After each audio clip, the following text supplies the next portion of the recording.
Hi there, this is Eshu. I'm the abbot here at Zenwest Buddhist Society. This Living Zen-podcast is just one of the many resources we've created at Zenwest to make Zen practice and training more available and accessible to people all over the world. Instructional videos, printable resources, and much, much more are also available on our website at www.zenwest.ca. If you're a regular listener, I'd love to hear from you. So please drop me an email at office@zenwest.ca and let me know who you are, how you got started, and what brought you to Zen. Everything we make available in person and online at Zenwest is only possible because of the support of our members and associates, people like you. If the efforts of our community are making a difference in your life, I'd like to invite you to show your support and take part in making it happen by becoming an associate or member of the Zenwest Sangha. You can do this by clicking the Join Us tab on our website at www.zenwest.ca. Thank you for your support, and thanks for listening. So when we begin the evening, we start with chanting. First we hum, listening to the densu, the person who introduces the humming.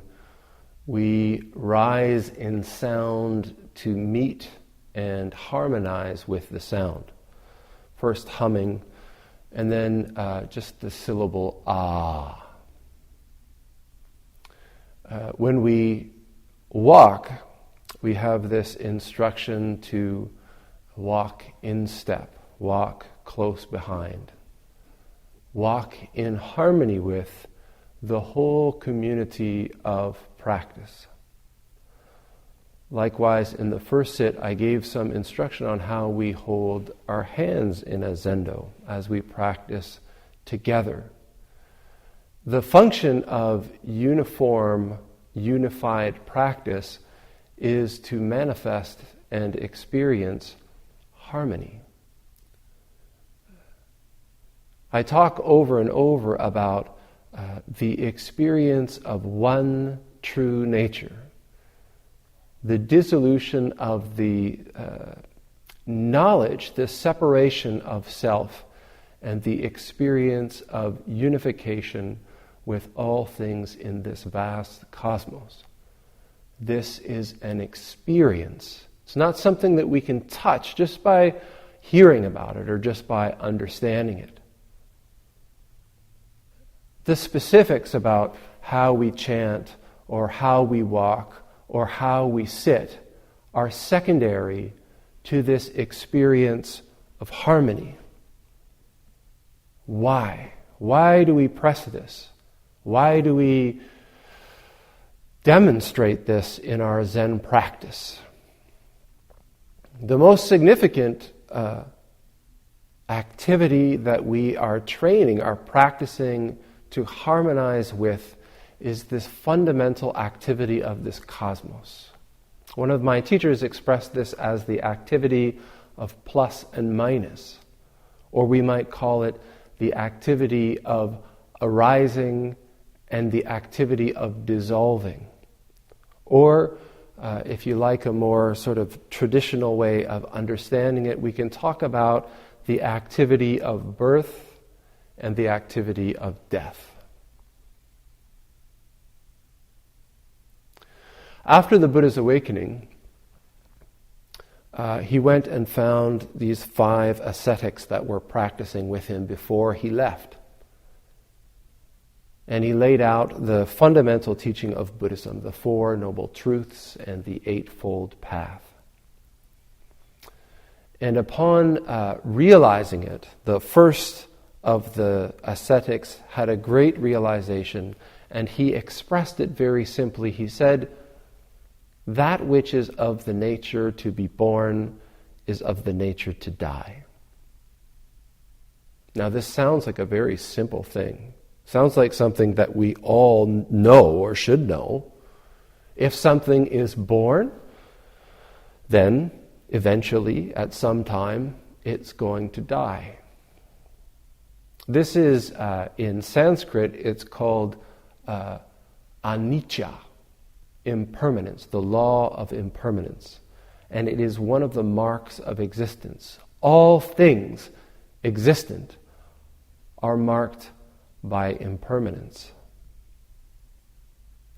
And yet, even though this is so, as we go about our lives, we behave as if this were not the case.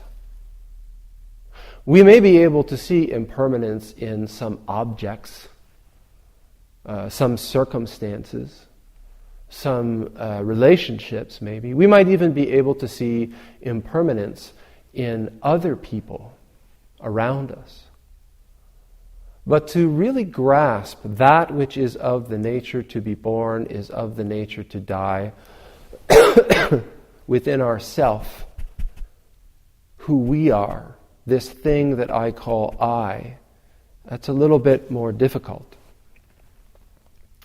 When I first came to Victoria, and before I left to go become a monk, I spent some time volunteering and training at the hospice, the Victoria Hospice Society. And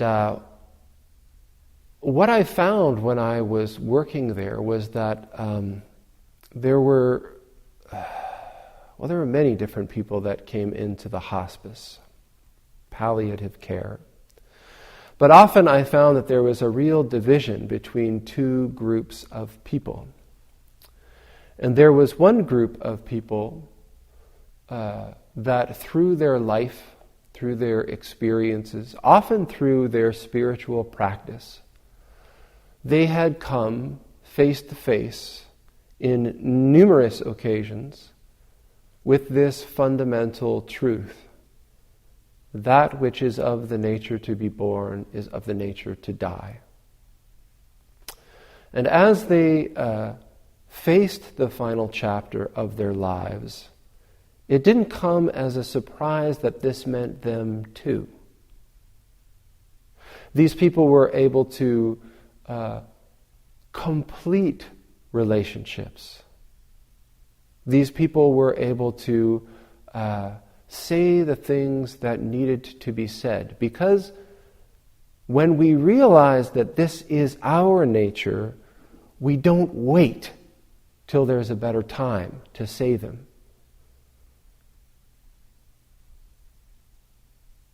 The other group of people that came into the hospice, and this was by far the more numerous group, were individuals who had, in one way or the other, basically said, but not me. When they were told that they were facing their death, that there was no way around it, that curative treatment. Thanks for listening to the Living Zen podcast. If you follow Living Zen through iTunes, I would very much appreciate it if you would take a moment to let me know what you think about it by rating or reviewing the podcast, so that new listeners can also hear what you have to say. Thank you for your time and for your support.